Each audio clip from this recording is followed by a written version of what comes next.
रोजगार की बात करो, महिलाओं पर अत्याचार ना हो इसकी बात करो, महंगाई दूर करने की बात करो, तो गरीब तो हिंदू भी हैं।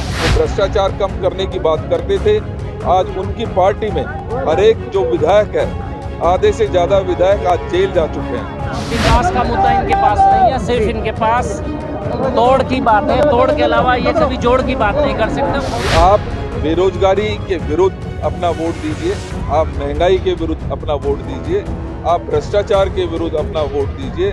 आज जिस तरीके का पानी, गंदा पानी पूरी दिल्ली में सप्लाई किया जा रहा है, उसके विरुद्ध अपना वोट दीजिए। आप ये माहौल देख रहे हैं, अभी हम जहांगीरपुरी में हैं और सुबह से लगातार ये चौथी मेरी पदयात्रा और मीटिंग है। तो हिंदू और मुसलमान करने से गरीबी दूर नहीं होगी और महंगाई दूर नहीं होगी। आज भारतीय जनता पार्टी और आम आदमी पार्टी का चेहरा बिल्कुल स्पष्ट नजर आ गया है। लोग, जनता जानती है कि अगर जो व्यक्ति 1-1, 1.5, 2-2 करोड़ रुपए पैसे देकर टिकट लाएगा तो वो उनकी सेवा नहीं करेगा।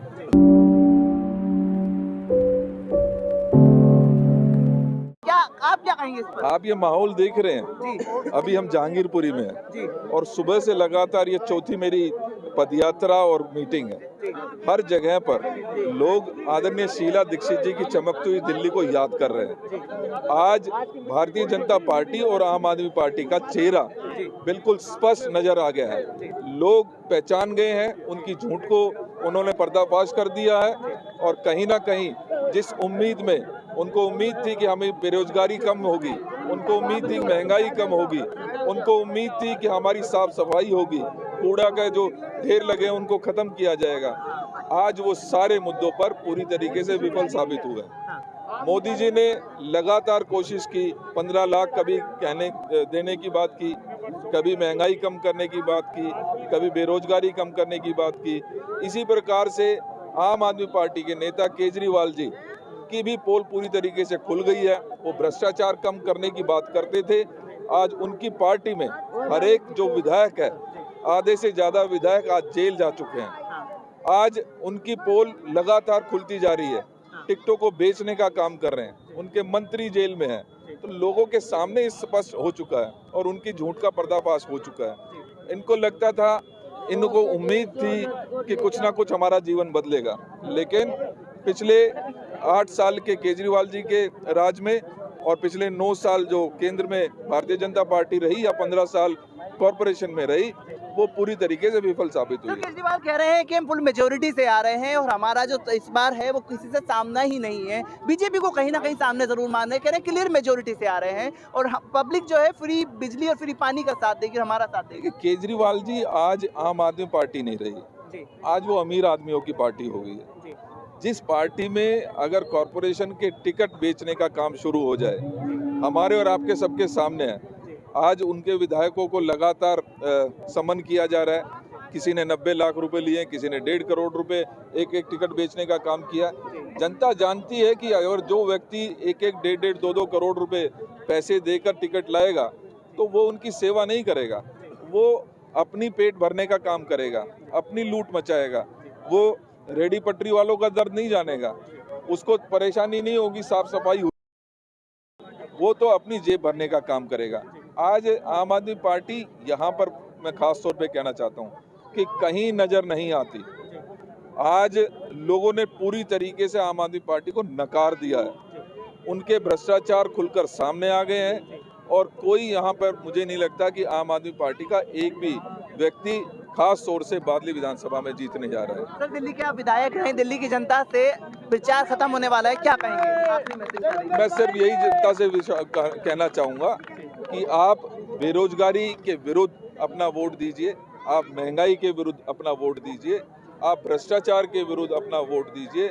आज जिस तरीके का पानी, गंदा पानी पूरी दिल्ली में सप्लाई किया जा रहा है, उसके विरुद्ध अपना वोट दीजिए और एक स्वच्छ और जिसने दिल्ली को चमकाया, जिसने दिल्ली को बनाया, उस शीला दीक्षित जी को याद करते हुए अपनी वोट का सही इस्तेमाल करते हुए कांग्रेस पार्टी को जिताने का काम। आखिरी सवाल, दिल्ली के चुनाव को सांप्रदायिक, एमसीडी चुनाव को भी सांप्रदायिक करने की कोशिश की गई थी। बीजेपी के नेताओं की तरफ से पहले बयान आए, राहुल गांधी पे भी लगातार अटैक हुए और कल केजरीवाल ने भी कहा है कि मैं हिंदू हूँ, हिंदुत्व की बात नहीं करूंगा तो क्या करूंगा। इस पर आप क्या कहेंगे सर? देखिए, ये समाज को बांटने में इनका विश्वास है, चाहे वो भारतीय जनता पार्टी हो या आम आदमी पार्टी। हमने और आपने बहुत नज़दीक से देखा है कि भारतीय जनता पार्टी केवल मात्र एक काम करती है कि देश को किस तरीके से बांटा जाए, अपने हिसाब से किस तरीके से, चाहे जाति के नाम पर, चाहे धर्म के नाम पर। और उसी की बी टीम आज आम आदमी पार्टी भी, हम यहाँ जहांगीरपुरी में खड़े हैं, जहांगीरपुरी में सांप्रदायिक सौहार्द बिगाड़ने की कोशिश हुई। जब जब किसी भी परेशानियां लोगों को झेलनी पड़ी, उस समय माननीय मुख्यमंत्री अपनी जिम्मेदारी से पूरी तरीके से भागते हुए नजर आए। वो कहीं नजर नहीं आते। जब हिंदू मुस्लिम का कोई भी झगड़ा होना शुरू हुआ, पीछे शाहदरा में हुआ, उससे पहले एनआरसी की बात आई, जब पूछते थे कि भाई क्या कानून व्यवस्था बनाए रखना दिल्ली की सरकार का जिम्मेदारी नहीं, क्या उनको जो लोग जिन्होंने उनको वोट किया उनके प्रति उनकी कोई जिम्मेदारी नहीं, क्या उनके बीच में जाके उनसे बात करने की जरूरत उन्होंने महसूस नहीं की? इस तरीके की राजनीति अब पोल खुल चुकी है। मैं समझता हूं कि लोग उससे ऊपर उठ गए हैं, उनको अपनी परेशानी नजर आ रही है, उनको गंदा पानी दिख रहा है, उनको बेरोजगारी नजर आ रही है, उनको भ्रष्टाचार स्पष्ट रूप से नजर आ रहा है। और इसीलिए आदरणीय शीला दीक्षित जी की जो चमकती दिल्ली थी, जिसमें फ्लाईओवर बने थे, जिसमें ग्रीन कवर बना था, जिसमें सीएनजी बसेस चली थी, जिसमें नए नए हॉस्पिटल्स बने थे, वो दिल्ली आज लोगों को याद आ रही है। और कहीं ना कहीं उसी उम्मीद में आज जो हुजूम आप लोग देख रहे हैं यहाँ पर भी, और यहीं नहीं पूरी दिल्ली में, क्योंकि मैं इस दौरान लगभग 25 से 30 कॉन्स्टिट्यूंसीज में गया हूँ, हर जगह पर इस तरीके का माहौल देखने को मिला है। तो मैं पूरी तरीके से आश्वस्त हूँ और लोगों से यही अपील करूँगा कि अपने प्रोग्रेस को ध्यान में रखते हुए आप लोग वोट करिए। 4 तारीख को कांग्रेस एकमात्र ऐसी पार्टी है जो सब धर्मों को, सब जातियों को, सब वर्गों को साथ लेकर चल सकते हैं। केजरीवाल जी और भारतीय जनता पार्टी दोनों एक सिक्के के 2 पहलू हैं। और विकास का मुद्दा इनके पास नहीं है, सिर्फ इनके पास तोड़ की बात है। तोड़ के अलावा ये कभी जोड़ की बात नहीं कर सकते। कांग्रेस ही दिल्ली को चला सकती है और चमका सकती है। और इसके अलावा कहीं नहीं चला सकता। सर उस बयान पर क्या कहेंगे जो कल कहा है कि हिंदू हूँ, हिंदुत्व की राजनीति नहीं करूंगा तो क्या करूंगा? देश के संविधान पर ये लोग यकीन नहीं रखते। जो डॉक्टर बाबा साहब भीमराव अंबेडकर जी ने संविधान बनाया, ये उस संविधान को नकारते हैं। ये देश सर्वधर्म का है और इस देश की जब आज़ादी के वक्त जो स्वतंत्रता संग्राम आंदोलनकारियों ने जो परिकल्पना की थी, वो सबके देश की थी और सभी धर्मों की थी। हिंदू की भी बात होगी, मुसलमान की भी बात होगी, ईसाई की, बौद्ध की, सबकी बात होगी, सिख की भी बात होगी। तो यहाँ रोजगार की बात करो, महिलाओं पर अत्याचार ना हो इसकी बात करो, महंगाई दूर करने की बात करो।